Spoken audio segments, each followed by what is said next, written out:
అసలు ఈ సంభాషణ ఎప్పుడూ జరగాల్సింది కాదు. ఎందుకంటే, ఇది ఒక సంక్షోభం మధ్యలో పుట్టింది. తీవ్రమైన వేదనలో, అస్తిత్వం యొక్క అంచున నిలబడ్డప్పుడు పుట్టింది. ఇది రాముడికి శివుడు చెప్పిన ఒక రహస్య సంవాదం. చూడండి, భగవద్గీత గురించి ప్రపంచం మొత్తానికి తెలుసు. కానీ ఈ శివగీత గురించి చాలా చాలా కొద్దిమందికే తెలుసు. బహుశా ఇది అత్యంత వ్యక్తిగతమైన సత్యాన్ని బయటపెడుతుంది కాబట్టేమో. రండి, ఈరోజు మనం ఆ రహస్యం లోపలికి తొంగి చూద్దాం. ఒక్క క్షణం ఆగండి. ఈ వాక్యాన్ని మళ్ళీ వినండి. శరీరంలా సారహీనమైనది ఏదీ లేదు. మీరు పుట్టినప్పట్నుండి నేను అని దేన్నైతే పిలుస్తున్నారో, మీరు అద్దంలో చూసుకునే ఈ రూపం, మీరు పెంచి పోషించే ఈ దేహం, అదే అత్యంత నిస్సారమైనది, అర్థరహితమైనది అని ఈ గ్రంథం చెప్తోంది. ఇది మన నమ్మకాల పునాదుల్ని కదిలించే మొదటి వాక్యం.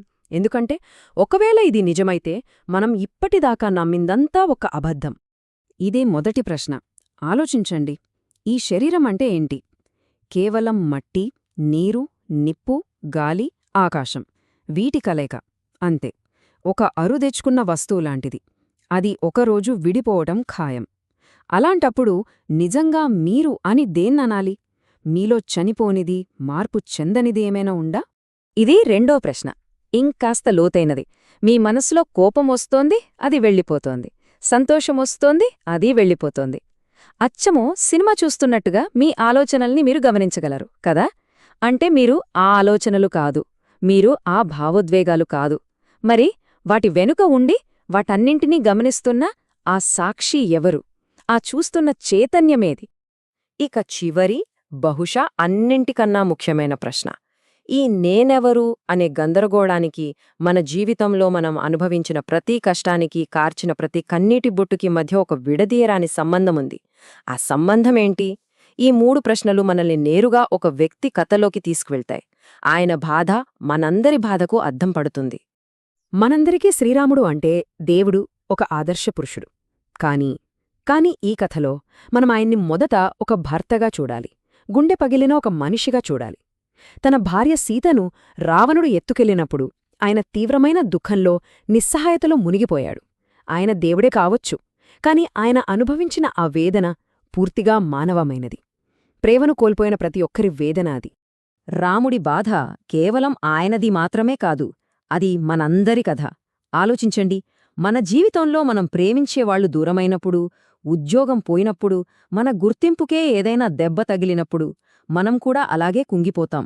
ఎందుకంటే మనం మన సంతోషాన్ని, మన అస్తిత్వాన్ని ఇలాంటి తాత్కాలికమైన విషయాలతో ముడిపెట్టుకుంటాం. అవి కదిలినప్పుడు మన ప్రపంచమే కూలిపోయినట్టనిపిస్తుంది. ఇదే మనిషి దుఃఖానికి అసలు కారణం. జీవితంలో అంతటి చీకటిని చూసినప్పుడు రాముడు సమాధానాల కోసం వెతికాడు. ఆ అన్వేషణలో అగస్త్య మహాముని సలహా మీదట పరమశివుడిని ఆశ్రయించాడు. వాళ్ళిద్దరి మధ్య జరిగిన ఆ సంభాషణే ఈ శివగీత. ఇది దేవుడికి మధ్య జరిగిన సంభాషణ కాదు, అస్సలు కాదు. ఇది అజ్ఞానమనే చీకట్లో చిక్కుకున్న ఒక జీవికి జ్ఞానమనే వెలుగు చూపించిన గురువు ఉపదేశం. ఇప్పుడు ఆ ఉపదేశం లోపలికి వెళ్దాం. సరే, ఇక్కడ్నుంచి అసలు విశ్లేషణ మొదలవుతుంది. శివుడు రాముడి దుఃఖాన్ని తీసేయడానికి వాస్తవికతను 3 పొరలుగా, 3 లేయర్స్గా విడదీసి చూపిస్తాడు. ఈ మూడింటినీ అర్థం చేసుకుంటే మన బాధల మూలాన్ని మనం అర్థం చేసుకున్నట్టే. ఇది ఏదో ఫిలాసఫీ క్లాస్ కాదు, ఇది మనల్ని మనమర్థం చేసుకోవడానికి ఒక మ్యాప్ లాంటిది. మొదటి పొర పిండం, అంటే మన భౌతిక శరీరం. శివుడు చాలా సూటిగా చెప్తాడు, ఈ శరీరం, మీరు నేను అనుకుంటున్న ఈ రూపం, అది మీది కాదు, అది మీరు కాదు.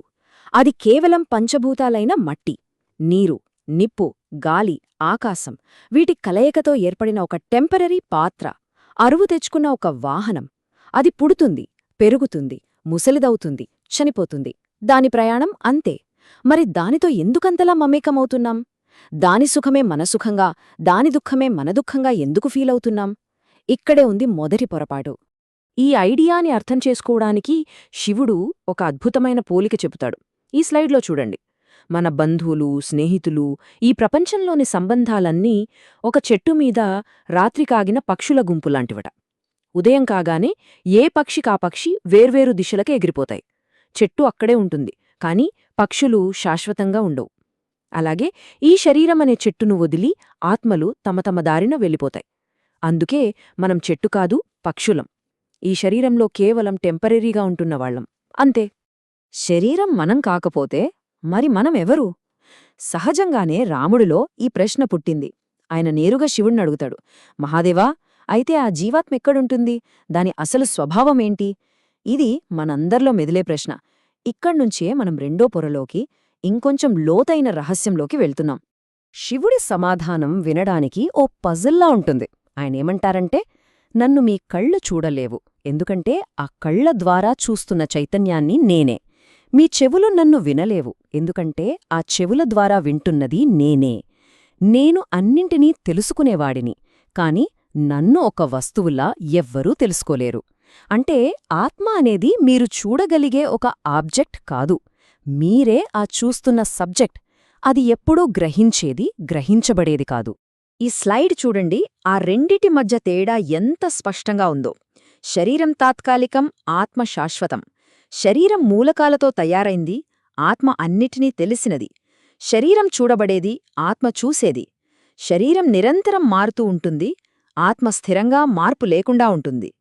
ఈ ఒక్క తేడాను మనసుకి పట్టిస్తే చాలు, జీవితంలో భయం, బాధ అనే వాటి పట్టు సడలిపోతుంది. మరింత స్పష్టంగా ఉన్న నిజం మనకెందుకు తెలియట్లేదు, ఎందుకు అనుభవంలోకి రావట్లేదు? ఇక్కడే వస్తుంది మూడో అత్యంత సూక్ష్మమైన పొర, మాయ. మాయ అంటే సింపుల్గా చెప్పాలంటే ఒక భ్రాంతి. మన మైండ్, మన సెన్సెస్ కలిసి క్రియేట్ చేసే ఒక రియాలిటీ. మనం చూసే ఈ ప్రపంచం, మన ఆలోచనలు, మన ఫీలింగ్స్ ఇవన్నీ మాయ యొక్క రూపాలే. మనం ఆ భ్రాంతిని నిజమనుకుని దానిలో చిక్కుకుపోయి నేను, నాది అనుకుంటూ బాధపడతాం. మనం మాయకు అతీతంగా ఉన్నామని ప్రూఫ్ ఏంటి? శివుడు ఒక సింపుల్, బ్యూటిఫుల్ ఎగ్జాంపుల్ ఇస్తాడు. గాఢనిద్ర. ఒక్కసారి గుర్తు తెచ్చుకోండి ఆ స్థితిని. అక్కడ మీకు శరీరం గుర్తుండదు, మనసు ఉండదు, ప్రపంచముండదు, నేను అనే అహంకారం ఉండదు. కేవలం చెప్పలేని ఆనందం, ప్రశాంతత ఉంటాయి. కాని నిద్రలేవగానే చాలా బాగా నిద్రపోయాను అని చెప్తాం. మరి మనసు లేనప్పుడు, శరీరం లేనప్పుడు ఆ ఆనందాన్ని ఎక్స్పీరియన్స్ చేసినా ఆ నేనెవరు? ఆలోచించండి. అదే మీ నిజస్వరూపం. ఆ అనుభవమే మీరు మాయకు అతీతమైనవారని రుజువు. ఓకే, ఇప్పటిదాకా మనం శరీరం, ఆత్మ, మాయ ఈ 3 లేయర్స్ గురించి చూశాం. ఇప్పుడు శివుడు ఈ ముక్కలన్నింటినీ కలిపి ఒక గొప్ప రహస్యాన్ని చెప్పబోతున్నాడు. ఇది మన ఆలోచనా విధానాన్ని పూర్తిగా తలక్రిందులు చేసేస్తుంది. దీన్నే మనం ది గ్రేట్ రివర్సల్ అనొచ్చు. మనుషులందరూ చేసే ఒకే ఒక్క ప్రాథమికమైన తప్పు ఇదే.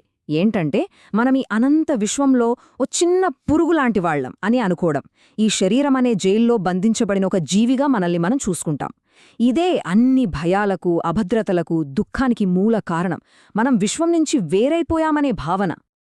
కానీ అసలైన రహస్యమేంతో తెలుసా? మీరు ఈ విశ్వంలో ఒక భాగం కాదు, మీరే విశ్వం. ఒక మనిషి రూపంలో తనను తాను అనుభవిస్తున్న చైతన్యం. సముద్రంలో అలలాగనమాట. అల సముద్రంలో ఉండదు, అలే సముద్రం. అలకి పేరు, రూపం వేరుగా ఉండొచ్చు, కాని దాని సారం సముద్రమే. అలాగే మనం ఈ విశ్వంలో లేము, మనమే ఆ విశ్వచైతన్యం. ఈ ఒక్క వాక్యం యొక్క లోతును గ్రహిస్తే వేరుగా ఉండడమనే భ్రాంతి పగిలిపోతుంది. ఈ నిజాన్ని తెలుసుకున్న తర్వాత శివుడు తన అసలు స్వరూపాన్ని ప్రకటిస్తాడు. ఇది ఆయన అహంకారంతో చెప్పేది కాదు. ఇది రాముడికి, మనందరికీ మన నిజస్వరూపాన్ని గుర్తుచేయడం. నేను స్థిరమైనవాడిని, పవిత్రుడను, మార్పులేనివాడిని, అందరిలో ఉన్న ఆత్మను నేనే. ఇది కేవలం శివుడి ప్రకటన కాదు, ఇది మన ప్రకటన. మళ్ళీ అదే పారాడాక్స్. ఆ చైతన్యం అంతటా ఉన్నా దాన్ని మీరొక వస్తువులా పట్టుకోలేరు, తెలుసుకోలేరు. ఎందుకంటే తెలుసుకుంటున్నదే అది. దాన్ని అనుభవించగలం, దానిలా ఉండగలం, కాని దాన్ని మననుంచి వేరుగా చూసి అనలైజ్ చెయ్యలేం. ఇది చాలా గూఢమైన రహస్యం. ఇక ఫైనల్గా ఈ సంభాషణలో క్లైమాక్స్. శివుడు అంటాడు, ఓ రామా, చూడు, నా నుండి వేరుగా ఏదీ లేదు. ఈ ఒక్క వాక్యంలో ద్వైతమనే భ్రాంతి మొత్తం కరిగిపోతుంది. నువ్వు, నేను, ఈ ప్రపంచం, మంచి, చెడు అన్నీ ఆ ఒకే చైతన్యం యొక్క రూపాలు. వేరుగా ఏదీ లేదు, అంతా ఒకటే. నువ్వు కోల్పోయిన సీత కూడా నీనుంచి వేరు కాదు. నీ శత్రువైన రావణుడు కూడా ఆ చైతన్యం యొక్క మరో రూపమే. అంతా ఒకటే అయినప్పుడు ఇక శత్రువెవరు, మిత్రుడెవరు? ఈ జ్ఞానం విన్నాక రాముడి మనసు పూర్తిగా మారిపోయింది. ఆయన దుఃఖం మాయమైంది. ఆయన కర్తవ్యం స్పష్టంగా కనిపించింది. మరి ఈ నిజం తెలిసాక మన జీవితం ఎలా మారుతుంది, మనం ప్రపంచాన్ని ఎలా చూడాలి? ఇదే చివరి అత్యంత ప్రాక్టికల్ భాగం. చాలామంది అనుకుంటారు ఈ జ్ఞానం అంటే అన్ని వదిలేసి బాధ్యతల నుంచి పారిపోవడమని. కాదు, అస్సలు కాదు. అసలు లక్ష్యం ఈ ప్రపంచంలో ఉంటూనే, ఈ నాటకంలో మన పాత్రను మనం పోషిస్తూనే, లోపల మాత్రం నేను ఈ శరీరం, ఈ మనసు కాదు, నేను ఆ శాశ్వతమైన ఆనందమయమైన చైతన్యాన్ని అని గ్రహించడం. బయట పనులన్నీ చేస్తూ లోపల దేనికీ అంటుకుండా ఉండటం. ఇదే జీవన్ముక్తి. చివరగా శివుడు రాముడిని, మనందరినీ ఈ ఒక్క ప్రశ్నతో వదిలేస్తాడు. ప్రతీదీ, ప్రతి వ్యక్తి, ప్రతి అణువు ఆ ఒకే చైతన్యం యొక్క రూపమని మీరు నిజంగా చూసినప్పుడు ఇక దేనితో అనుబంధముంటుంది, దేనిని కోల్పోతామనే దుఃఖముంటుంది? ఎందుకంటే ఏదీ మీ నుండి వేరుగా లేదు, ఏదీ ఎప్పటికీ పోలేదు, అంతా మీరే. ఈ ప్రశ్నకు సమాధానం మీలోనే ఉంది.